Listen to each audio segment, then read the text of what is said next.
अपने विवादित बयानों से घिरे रहने वाले बागेश्वर धाम के धीरेन्द्र शास्त्री आज यानी कि बुधवार को रतलाम पहुंचे।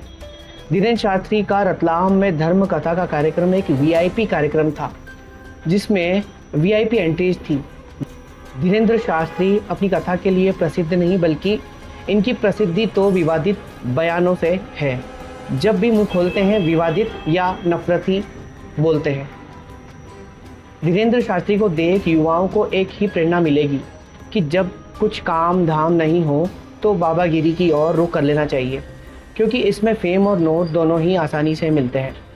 काम सिर्फ इतना करना है कि हिंदू धर्म के लोगों को बार बार यह बोलकर डराओ कि तुम खतरे में हो, तुम्हें दबाया जा रहा है, तुम्हें देश से निकालने की कोशिश की जा रही है, जिस तरह से सत्ताधारी पार्टी इस गेम को खेलने में लगी है।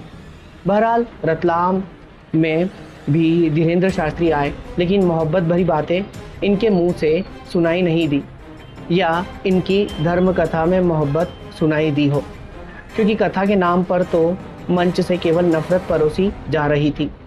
शहर में भी ये केवल नफरत और विवादित बयान देकर चले गए। यह कैसी धर्म कथा जिसमें धीरेन्द्र शास्त्री द्वारा मुस्लिमों को इनडायरेक्टली बुरा भला भी बोल रहे हैं और कहते भी जा रहे हैं कि हमें हरे रंग से यानी कि मुस्लिमों से कोई दिक्कत नहीं है। लेकिन ये एक पत्रकार के रतलाम के हरे रंग के बारे में क्या जानकारी मिली के सवाल पर शास्त्री कहते हैं कि कायदे में रहोगे तो फ़ायदे में रहोगे। दरअसल ये डायलॉग सिकंदर फिल्म से धीरेन्द्र शास्त्री ने चुरा लिया, जिसमें सलमान इसी डायलॉग को कहते दिखाई देते हैं। कायदे में रहो, फायदे में रहो। धीरेन्द्र भाई, मुस्लिमों ने आपका ऐसा क्या बिगाड़ लिया जो कायदे में रहना पड़ेगा। धीरेन्द्र शास्त्री ने मुस्लिमों को ही उंगली दिखाते हुए कहा कि भारत को पाकिस्तान बनाने की कोशिश की तो डठरी और गठरी दोनों बांध देंगे। इसमें नफरत साफ तौर पर दिखाई दे रही है।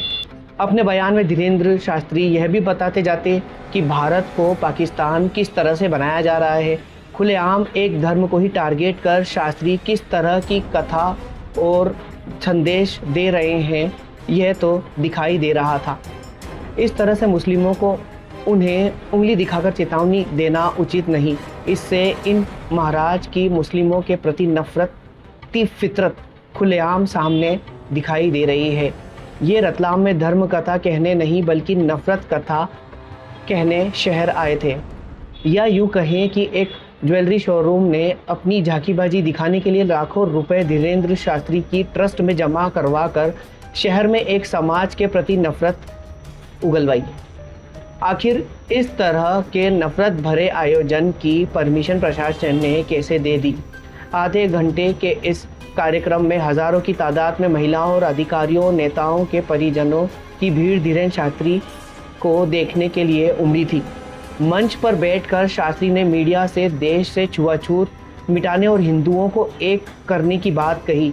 यह वही धीरेन्द्र शास्त्री है जिसने उनके ही एक भक्त के मंच पर पैर छूटने के लिए आने पर उसे अछूत कहते हुए अपने पैर ऊपर कर लिए थे और पैर नहीं छूने दिए थे।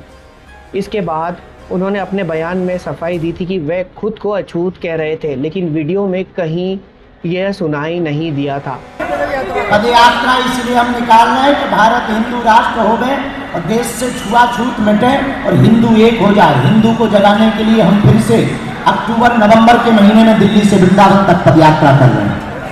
आइए आइए, बस बस बस, छूना नहीं, हमें अछूत आदमी है।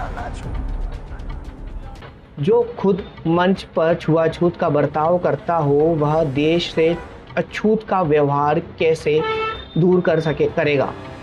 हिंदुओं को ही शास्त्री उन्हें बिना वजह उकसाने की कोशिश कर रहे हैं। उन्हें केवल मुसलमानों के प्रति भड़काने के लिए जगाने की कोशिश कर रहे हैं। यह देश धर्मनिरपेक्ष देश है। सर्वधर्म एकता का संदेश और मोहब्बत के संदेश देने की बजाय शास्त्री शहर में हरे रंग के प्रति नफरत फैला गए और इनका पूरा श्रेय ज्वेलरी शोरूम वाले को जाता है। धर्म की शिक्षा देने के नाम पर जो ये शास्त्री नफरत फैला रहे हैं, पहले खुद तो पक्के और एक बेहतर सनातनी हिंदू और नेक इंसान बने, शास्त्री जय श्री राम के नारे तो लगाते हैं, लेकिन जिनके नाम के ये नारे लगाते हैं उनके उसूलों पर चलने की हिम्मत नहीं कर पा रहे। राम इस तरह तो नहीं थे, यह सभी को पता है। मुर्शिदाबाद की हिंसा प्रायोजित हिंसा है, कहीं ना कहीं वहाँ की सरकार का हाथ है। एक प्रकार से हिंदुओं के खिलाफ मूव लॉन्चिंग की जा रही है, हिंदुओं को डराने के लिए। अगर हिंदू डर जाएगा तो भारत से भी इसी प्रकार भागना पड़ेगा। इसलिए हम जगह जगह जाकर के हिंदुओं को जगाने का काम कर रहे हैं। रतलाम के हरे रंग के बारे में क्या जानकारी मिली है? रतलाम के हरे रंग के बारे में क्या जानकारी मिली? देखिए, हमें रंगों से दिक्कत नहीं है। रतलाम के हरे रंग के बारे में जानकारी तो है, पर हमें रंगों से कोई दिक्कत नहीं है। पर कायदे में रहें तो फायदे में रहें। अगर भारत को पाकिस्तान बनाने की कोशिश की जाएगी तो ठटरी और गठरी दोनों बांधी जाएगी। नीमच में जैन संतों पे भी हमला हुआ था 2 दिन पहले। किसने किया? ये कुछ लोगों ने किया था, निश्चित रूप से ये निंदनीय है। नीमच में जो जैन परंपरा की जो तपी परंपरा है, तपस्वी परंपरा है, भगवान ऋषभ देव की परंपरा है, उस परंपरा के संतों के ऊपर जिन्होंने भी पत्थर फेंके हैं, ये देश का दुर्भाग्य है कि संतों के ऊपर पत्थर फेंके जा रहे हैं। बल्कि पत्थर अगर फेंकना ही है तो देशद्रोहियों के ऊपर पत्थर फेंकना चाहिए। इतना ही शौक अगर किसी को पत्थर फेंकने का है तो भारत के जो टुकड़े करने की इच्छा रख रहा उसके जो है उसके ऊपर फेंको। वर्तमान में धार्मिक यात्राओं पर इसलिए पथराव हो रहा है कि हिंदुओं को और सनातनियों को डराने की तैयारी की जा रही है। लेकिन ये वो भूल गए हैं, जब तक इस देश में बागेश्वर बाबा है हिंदू डरेगा नहीं, हिंदू बिगड़ेगा नहीं, हिंदू मिटेगा नहीं और हिंदू पीछे नहीं होगा। होना तो चाहिए। हिंदू राष्ट्र बन करके रहेगा। हमें कागजों पर हिंदू राष्ट्र नहीं चाहिए, हिंदुओं के दिनों पर हिंदू राष्ट्र चाहिए। और इस देश में रहने वाला प्रत्येक नागरिक हिंदू है, मुसलमान भी हिंदू हैं। अंतर इतना है वो कन्वर्टेड हिंदू हैं। नमस्ते, आदाब। मैं हूँ मोहम्मद सिराज और आप देख रहे थे डेली जर्नल हिंदी। शुक्रिया।